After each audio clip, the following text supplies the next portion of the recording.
Parts of Ukraine have again been targeted by Russian missiles and drones. At least 6 people have died and 25 have been injured in Kryvyi Rih, the native city of President Zelensky.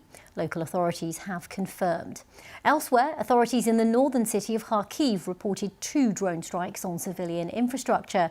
Kyiv says it came under fire from missiles launched from the Caspian Sea, but all were destroyed by air defences. Well, we can now cross live to Kyiv and speak to our correspondent, Marnie Jones. Marnie, it's good to have you with us. First of all, tell us what's been happening in Kyiv overnight. Yes, here in Kyiv overnight, like in many other parts of the country, there were air raid sirens ringing out both during the night and also first thing this morning with a notification by the authorities to head over to shelters, which we did earlier today.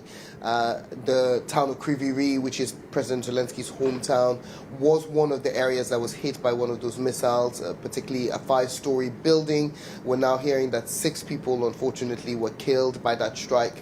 And that 25 are injured. And Ukraine is saying that it's liberated more settlements as that counter-offensive continues. What more do we know, Marnie?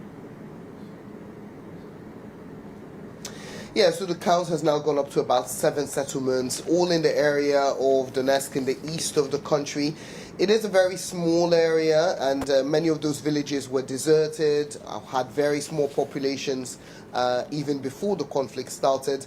But I think the authorities here see this as very much a symbolic win and are trying to send a message out there that they're gaining ground and that the counteroffensive is being successful.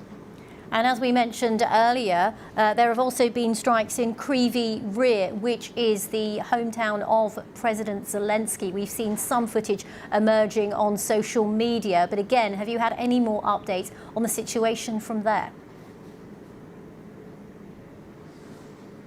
Yeah, absolutely. The social media footage, very dramatic, showing the building on fire, rescue mission on the way. The authorities say they believe some people may still be trapped under the rubble, that some of the building is still in fire, and firefighters are trying to fight that. So President Zelensky sent his condolences to the families there and said that any airstrikes against civilians should be severely punished. And Marnie, just briefly, we're obviously seeing both sides kind of heavily, using their might. What is your assessment of how Ukraine's counter-offensive is going so far? Still very early days. Not much territory has been gained by the Ukrainians. The Russians are pushing back. They're saying that, their defenses haven't been breached, that these areas weren't technically fully held by the Russians. And I think we'll be seeing a lot of these claims and counterclaims happening over the coming weeks and months. Marnie Jones in Kyiv, thank you very much.